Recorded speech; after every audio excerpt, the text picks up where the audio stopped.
Hey, everyone, and welcome to Faces and Heels, your podcast for professional wrestling here on the KB Radio Network. I am your host, Kevin Reed, and this is the recap and reaction to WWE's SummerSlam, which took place in New Jersey, the final night of the first ever two-night SummerSlam. This is WWE's WrestleMania Junior, if you will, the party of the summer, SummerSlam.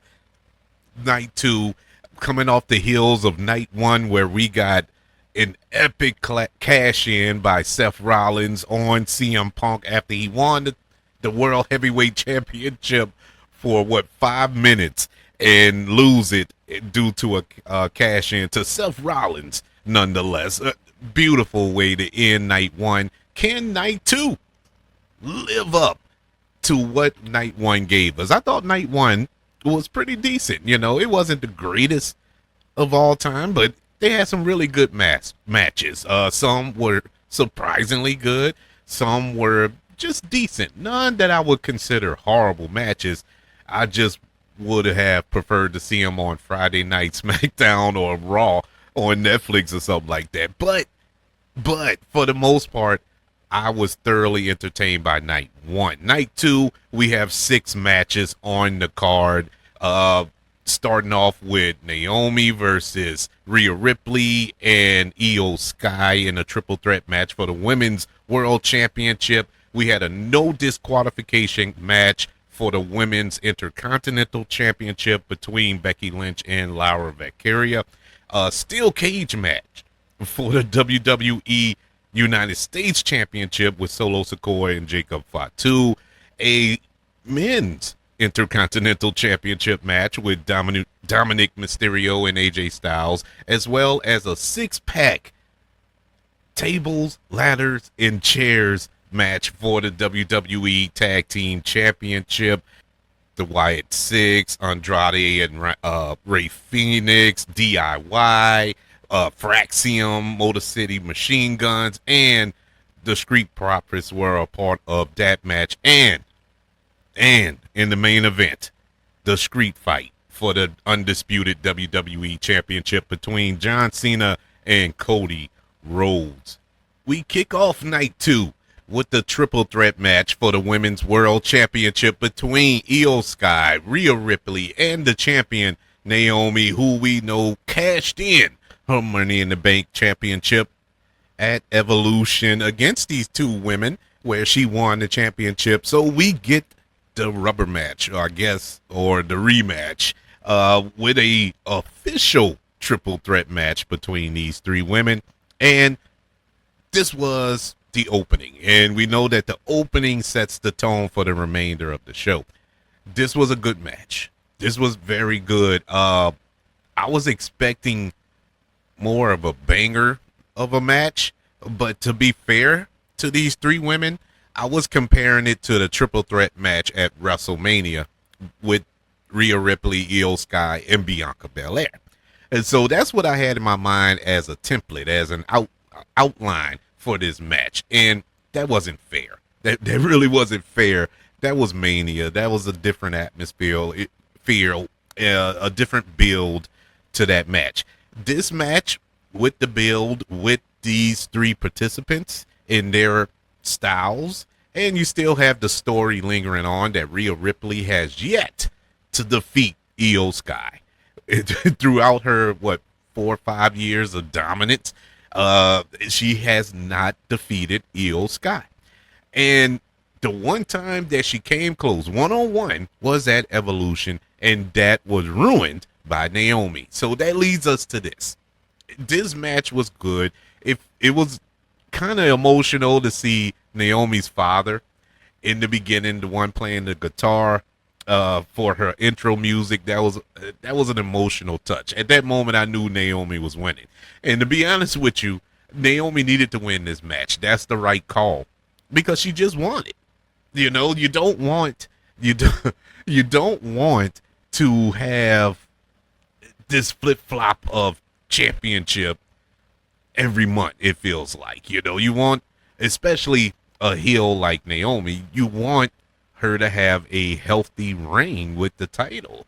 And there's more money in the chase. There's more money in the chase for Rhea, for Io, for whoever else who's coming after that title when the time is right. I'm pretty sure Bianca's going to play a part when she's healthy. She's still dealing with that broken finger. But regardless of that, this match was really, really good. I was thoroughly entertained. These women put on one heck of a show, which I fully expect. You have two former champions and a current one. This is championship pedigree all around it, and they gave us a championship match between the three. The way they can find a way to kind of reinvent themselves every iteration of these type of matches, the triple threat, because after a while you get tired. Like, is Rhea and Io, like, I don't know, destined to be in triple threat matches for for the remainder of their careers in WWE? It feels like it, because for the last few PLEs, that's what they've been in. But they're so good at it. They bounce well off of each other, and we're still holding on to that Rhea can't beat Io. And when that finally happens, it needs to happen in a legitimate one-on-one clean fashion, and so she can cross that hump. So good on them. Naomi retains in a great open to night 2. I give the triple threat match where Naomi retains her women's world championship against Rhea and Io Sky, I give it a B-. I thought it was a really good match. Great way to open the night. And the rest, I don't know what's next for these three. I don't know who's going to challenge Naomi going forward. Will it be one of these two women she defeated tonight? I don't know. What is next for Rhea? What is next for Io? And what is next for Naomi? Will Bianca come back? Even though, Bianca's on SmackDown. So, interesting. I don't know.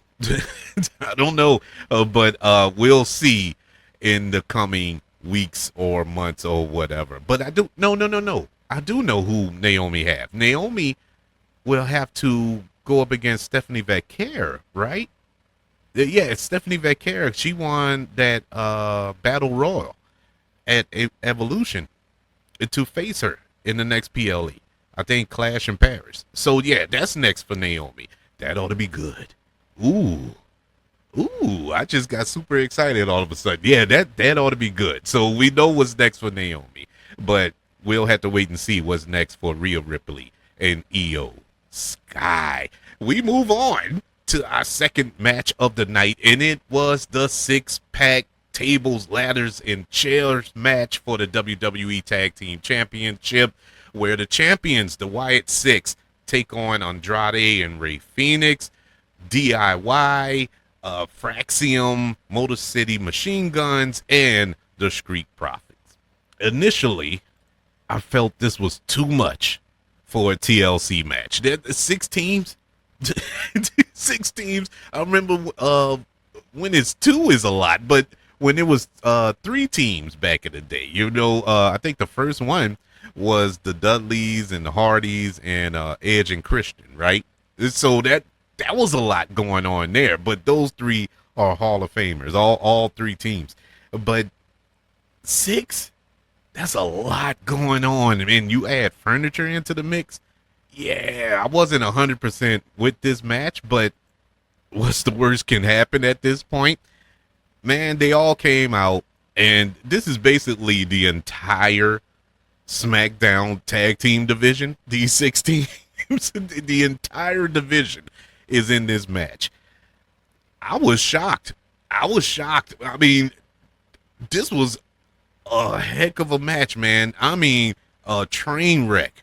There was disaster going on all around this match. And I must say, I was thoroughly entertained. Was it overproduced? Yes. Was there a lot going on here? Yes. Did you have outside interference out of the blue Yes. Women getting involved? Yes. It was just everything. They threw literally the kitchen sink into this match. It was pure mayhem. There was a botch, a clear botch that when the Street Profits threw what's his name? Joe Gracie tried to throw him into the ladder. He missed the ladder. They went out, got him again. They listened to the crowd and threw him back into the ladder to make up for it. Perfect. Table spots, people diving. You saw what they call that move, the Spanish fly or Spanish destroyer or whatever, off of the rope to the outside onto two tables, and oh my god, it was chaos. Poor Candice LeRae just blew a ladder up. I mean, the ladder imploded when she landed on it, and Candice LeRae is about 20 pounds soaking wet. So for the fact that that ladder just exploded when she landed on it was hilarious to me. But it was so much going on, but not to the point where I didn't know what was going on. Just, yeah, I say it was overproduced, but it was produced pretty perfectly because I could follow everything that was going on, and I was entertained by all six teams in this match. The Wyatt Six retains the WWE Tag Team Championship, and once again, the right call. Reason being, there was so much hype around the Wyatt Six, and you know, this is supposed to be a tribute group for Bray Wyatt, and you know, a lot going into this. You know, they pretty much lost the spooky element of them all, but they are still a force of nature. They're still a threat, and they need to maintain that. So they couldn't lose, you know, and I was hoping that they didn't lose this match, and they didn't. Ultimately, in the end, retaining the WWE Tag Team Championships. I'll give this match a B-. Yeah, we're on a good roll so far, 2 for 2 for night 2. That leads us into the Women's Intercontinental Championship match for our third match of the night. Becky Lynch with her new theme song or theme music in tow, defending that championship against Lyra Valkyria in a no disqualification, no count out, last chance match. This is a match if Lyra Valkyria loses and Becky wins, Lyra can no longer challenge for the title as long as Becky Lynch is the Intercontinental Champion. So there were some high stipulations on this match. Pretty much a hardcore match, pretty much a street fight, which was kind of confusing because we get a street fight later on down this card in the main event. I'm like, why are we having two of these type of matches on the same night? But whatever. I enjoyed the build up to this match. I enjoyed the story leading up into this match, including Bayley being involved, and she got involved with this match towards the end out of the blue. But as far as the match is concerned, I'm not going to say I didn't like it. I liked what was going on in the match. I even liked the outcome of the match. It just seemed long. It just seemed like too much was going on in this match, and it moved at a slower pace than it needed to be. You know, if you have, for instance, some of the things that were going on in this match involving the tables, involving the chairs, involving the zip ties and all this here, I would have expected it to kind of be at a higher pace, but it wasn't. It wasn't. Now, it picked up towards the end, and to be fair, I was kind of distracted during the match because of the crowd. I don't know what it is about this crowd. They were not into it. They got into it in moments, but for the majority of this match, the crowd was out of it. Their attention was elsewhere, and it kind of drew me away from the match, you know, with them yelling and cheering for whatever was going on in the stadium. But it just took me out of it. But this match was overproduced, very much overproduced, and I guess that was the theme of the night. You know, we went back to back with two overproduced matches, whereas the TLC match, it was overproduced, but it's still entertained, and that's why I don't knock it. This was overproduced and it didn't entertain. And, it's just a testament of, execution. And it's all about execution. And this match just didn't hit the way it was supposed to. I think the outcome, even though I'm not mad at the outcome, I wish Lara would have won. Actually, to be honest with you, my thoughts going into this match, I thought it would have been better if they pulled what was that? A WrestleMania? Oh, I forgot which WrestleMania it was. It was the Bret Hart Yokozuna match, where Hogan came out and Bret told Hogan to go and fight Yoko, and he did and won the championship. I would have accepted it if Lara would have did that with Bayley. She's zip tied, she's beaten half to death, and she's like, "Look, just take my spot. Just go." Becky comes out to look, check on her, and she's like, "Look, take my spot. Go ahead, get her." And and Bayley goes in and defeats Becky. I would have accepted that, But what was the purpose of Bayley being there? Now you're gonna have this feud with Bayley and Lara that was already set up at Evolution, I believe. So what did this do? This didn't add anything. This didn't do anything, because them feuding leads to nothing.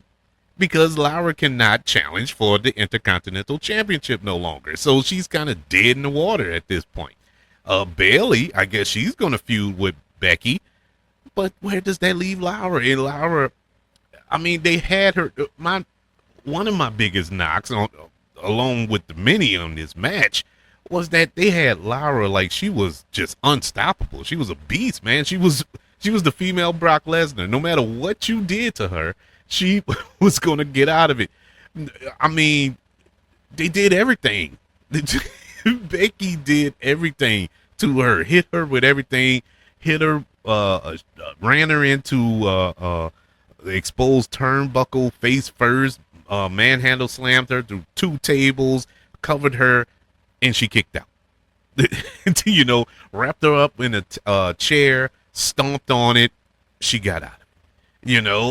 Zip tied her, and she was able to still execute her offense. It's like, what is? She shouldn't be going after the Intercontinental Championship. She should be going after Naomi to get that Women's World Championship, because she is a monster, which I do see that in Lara. And I'm saying that because I like Lara Valkyria. I think she is the future of the women's division, or one of the shining lights in the future in this division. But I don't know. Like I said, it wasn't bad. I just didn't like it. If that makes any sense. Becky Lynch retained her women's Intercontinental Championship with the interference of Bayley hitting Lara Valkyria with a chain that resulted in Becky getting a 1, 2, 3 to retain. I give this match a C-. Yeah, it was the weakest so far of the night, but I don't know, man. It was just overdone. They did too much. They didn't have to. They just didn't have to go that hard for this match. I would have appreciated it if they would have ran back to triple threat and just have Bayley in the match. Just make it a no disqualification hardcore match. Like it is. But this is what we got, and I guess, I gotta live with it, as do we all. But that leads us to the 4th match of the night, and it is a steel cage match for the WWE United States Championship. Solo Sikoa puts that championship on the line against the Samoan werewolf, Jacob Fatu. Oh, bro, I was looking forward to this one. You got Jacob Fatu, who is swiftly becoming one of my favorites currently in the WWE. Just taking the world by storm. From the moment he stepped in the ring with this company, he has been money to me. Love him inside and outside the ring. Solo Sikoa built him up to be a monster, but as of late, not so much. Ever since the decimation of the bloodline, he's been nothing. He hasn't been that force. But I was looking to see these two meaty men slapping meat in the ring, especially in a steel cage match. What was this? What was this match, man? This was very, very disappointing, man. At this point, I sat there and I'm thinking to myself, all right, I convinced myself. I really talked myself into liking the TLC match. The Becky Lynch Lara Valkyria match. You just heard my thoughts on that. So I'm like, well, this just isn't panning out well. It is making night one look phenomenal, man, because this night so far has not been firing on all cylinders. I cannot express my level of disappointment with this match in particular. Aside the fact that they told no story in the ring, they did nothing in the ring. It was really nothing. And then when the MFTs came out, they did nothing. It was like they're no threat. They pose no threat, and when they do get involved with the match, it's clunky. It's awkward, and nothing is fluid. I mean, Talaloga, he couldn't even put handcuffs on Jacob Fatu, and Jacob Fatu just sitting there waiting on him, just waiting on him, just waiting on. It's like, my God, and it was just so sloppy. And poor Jimmy Uso, I don't know, they just have him out there to take cannon fodder. It's just a mess, and this match was a mess. Solo ended up winning in the end by escaping the cage. I really don't know what to say about this. I really don't. I'm so disappointed with this match. This was the only match I was looking forward to. To be honest with you, I wanted to see the other matches, but this was the one I was hyped up for. It did absolutely nothing in the end. The steel cage match between Solo Sikoa and Jacob Fatu for the WWE United States Championship. Solo wins, gets a letter grade of a D+. Yeah, it was a bad match. That was for a steel cage match. It was bad. It was bad, and you have two pretty good performers in the ring. It's not like they're bad. I don't know what the deal was there. Keeping Solo with the title is, I'm cool with that, but it's just they don't have Solo as a threat, and that's the part that's bothering me. Solo Sikoa is the leader of this faction, and they're supposed to be so dominant of a faction, so I guess strong as a faction, this Samoan dynasty here, and they pose no threat to anybody. They haven't beefed with anybody outside of Jacob Fatu, outside of anybody in their bloodline, so to speak. So what's the point? What's the point of this faction? Please explain it. But whatever the case may be, that's that. So we move on to the WWE Intercontinental Championship match between Dominic Mysterio defending that championship against AJ Styles, the phenomenal one himself, in what's being reported as his final SummerSlam. This had a decent build going into it. I ain't gonna say decent, but it had a build. It had a story going into it, even though the story was kind of lame. But at least they attempted to tell a story nonetheless, with the Dominic injury angle and AJ wanting to fight Dominic, but he had to push off the match because he was quote unquote hurt, and so on and so forth. It was all that, and AJ nipping at his heels, being at every corner, watching him to see if he's really hurt, and all this here leading up to tonight. All right, fine. It's a story. There's a plus in WWE, because sometimes they'll just throw a match together. This wasn't thrown together, at least. But I was excited for this as well. Dominic Mysterio I think he is the future of this company. Honestly, hands down. Dominic, he has it all. He can control the crowd. Whether whether it's good or bad, he has the control of the crowd. He is getting better in the ring.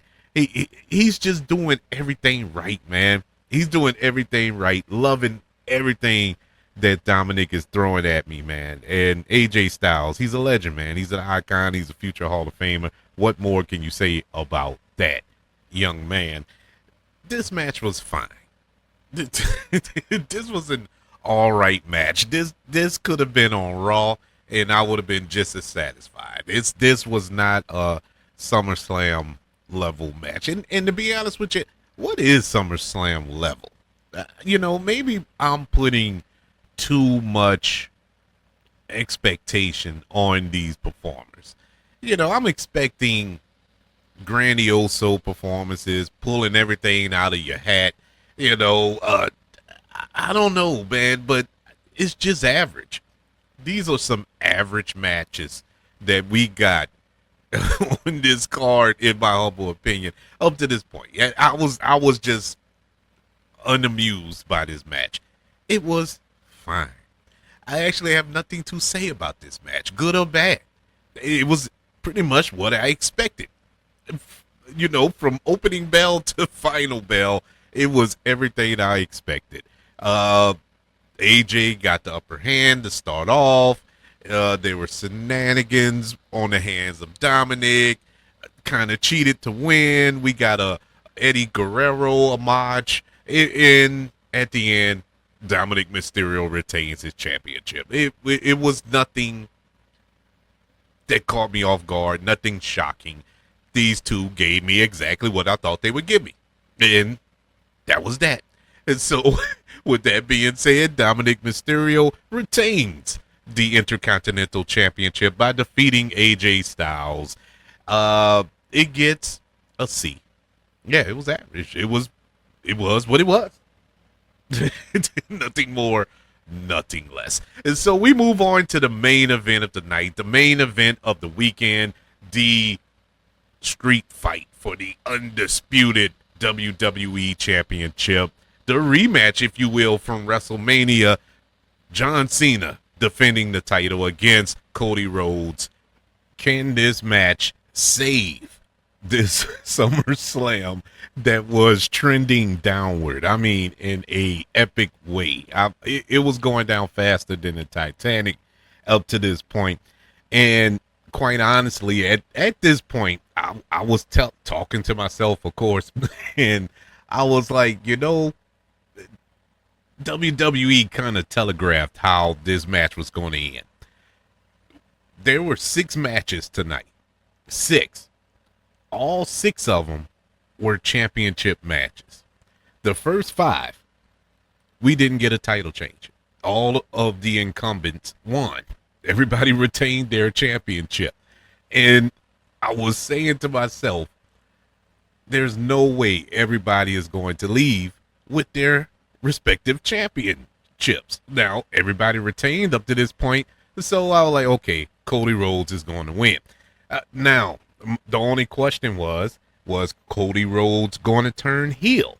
Was there going to be some interference, some shenanigans to go on? This is a street fight, of course. And so, what's going to happen? And can this match be just a sliver better than their WrestleMania match? Well, by God, it was. And I mean, by leaps and bounds better. This was the best John Cena since his retirement tour. This has been his best match. Hands down. It's not even close. You can't compare nothing else to what he's done. Actually, you can go back years. Years, even when he was a part-timer coming back, and right before he became a part-timer. This was the best John Cena I've seen in a very long time. What a match. This was a true main event. John Cena, I don't know if he had it all built up to just give us one. He's going to go out the door with one good match. because he said it himself. He said it on that documentary series on Netflix, Unreal, that his body just can't go no more. You know, he that's the reason he's retiring. He doesn't have it in him. And you can see it. You know, I feel bad for the dude. And so he's giving it his best. So when he has these kind of poo-poo matches, you know, I really don't fault him. He just can't go, you know. But I guess he was, I don't know, I don't know what he did. He conjured up something within him to give us his best match at SummerSlam. This dude went, I don't know how long this match was, 20, 30 minutes, I don't know, but he was all gas, no brakes. He went Jacob Fatu on it. Actually, he was more animated than Jacob Fatu was tonight. But he was full speed ahead, man. I mean, we got the entrance, we got the sprinting down the aisleway that was like a mile long. Uh he he took a lot of offense, brutal shots from Cody. Some shots, not so much. The camera was not in a good spot to catch those fake punches that were that missed him by a foot. But I get it. You know, he got Peacemaker series, the promotion for that coming up, so he can't mess up his face. But he took the shot. He took the bumps through the table, through that barricade, that metal barricade that almost folded up. I mean, 50 crossroads. You know, he was taking it, bro. I was loving every minute of it. This was a very good match. And did it save WrestleMania? I'm not WrestleMania, but did it save SummerSlam? I don't think it saved it, but it certainly made it better. You know, it ended on the right note with Cody Rhodes defeating John Cena to become the new undisputed WWE champion. The only thing I didn't like was Cody didn't turn heel. And I'm not in that camp demanding it, you know, going on message boards and chat rooms and just firing off about, oh man, Cody should be a heel. I'm not in that group, but I'm starting to sense, and you can sense it watching the show, listening to the crowd, that I think people are starting to get a little tiresome of Cody Rhodes. You know, he's getting to that point where they don't hate him. I don't think the WWE universe hate him. Like me, I don't hate him. I just think it's time for a change. He's the same person. He's the same character. We need to spice it up a little bit, you know, and that would have been a nice turn. But whatever, eventually it'll come. I know eventually he will turn heel in a more epic fashion. You know, if it wasn't tonight, maybe we're holding off. The only question is now, who is Cody Rhodes going to feud against? You know, it looks like John Cena has moved on to other things, and we're going to touch on that in a second. But who's going to challenge Cody now? Will it be CM Punk? You know, now that he got the shaft with the World Heavyweight Championship, will he move on to Cody? Will Roman Reigns hop back in the picture? Trying to think of who else could probably pop in there.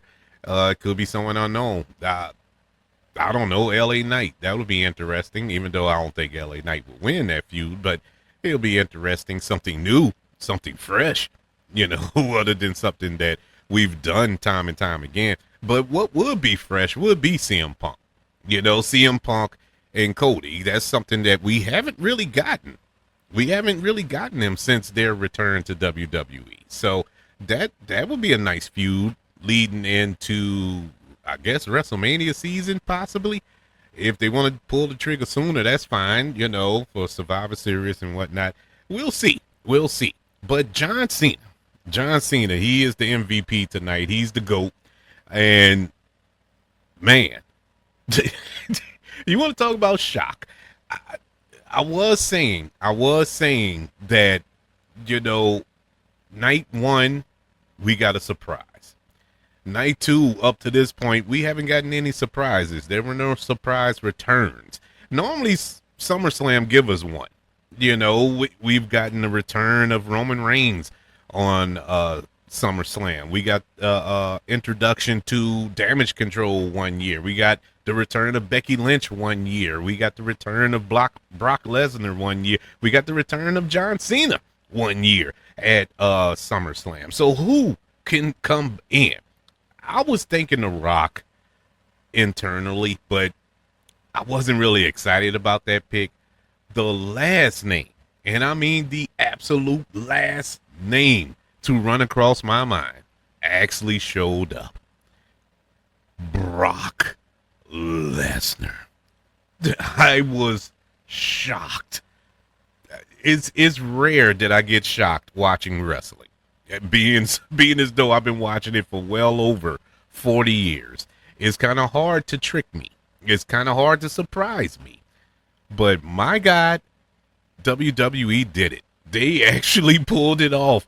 Never would have thought in a million years Brock Lesnar would return, especially if you know what's all going on behind the scenes with that lawsuit that involves Vince McMahon and Janet Grant, I think her name is, that lawsuit. And I think Brock Lesnar is name dropped in that suit.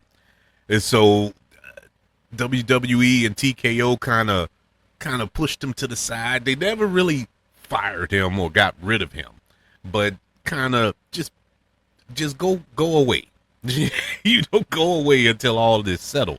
As far as I know, the case isn't settled unless something happened. I really don't follow that case, but apparently everything's good because when John Cena was getting his flowers, which he rightfully deserved after this match from New Jersey and New York audience there at MetLife Stadium, we heard Brock Lesnar's music, and literally my jaw hit the ground. I'm like, are you serious?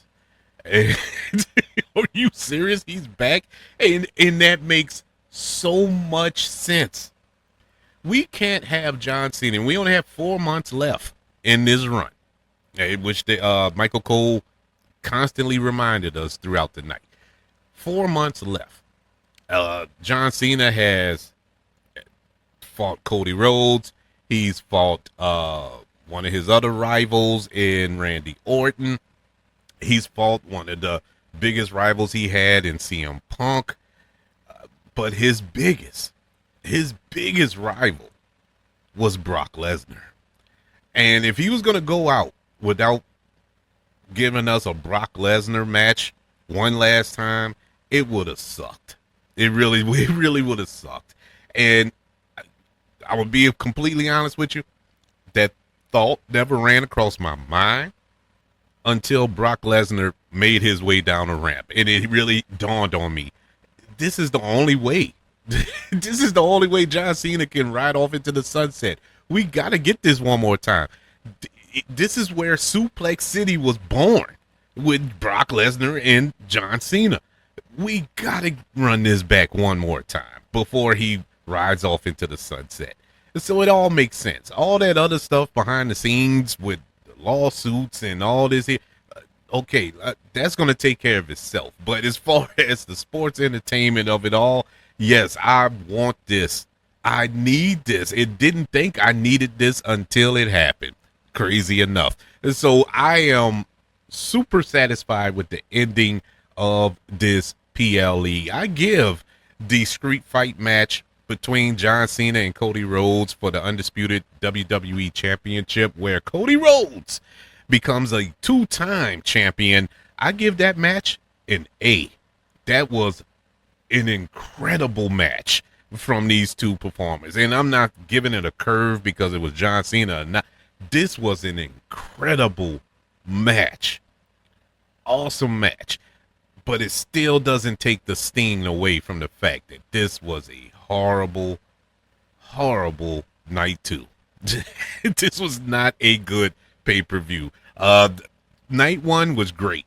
Night 1 was WrestleMania 17 compared to this this card that we got in night 2. Honestly, this was a bad night 2. But it was bookended pretty well. We got a good triple threat match to start it.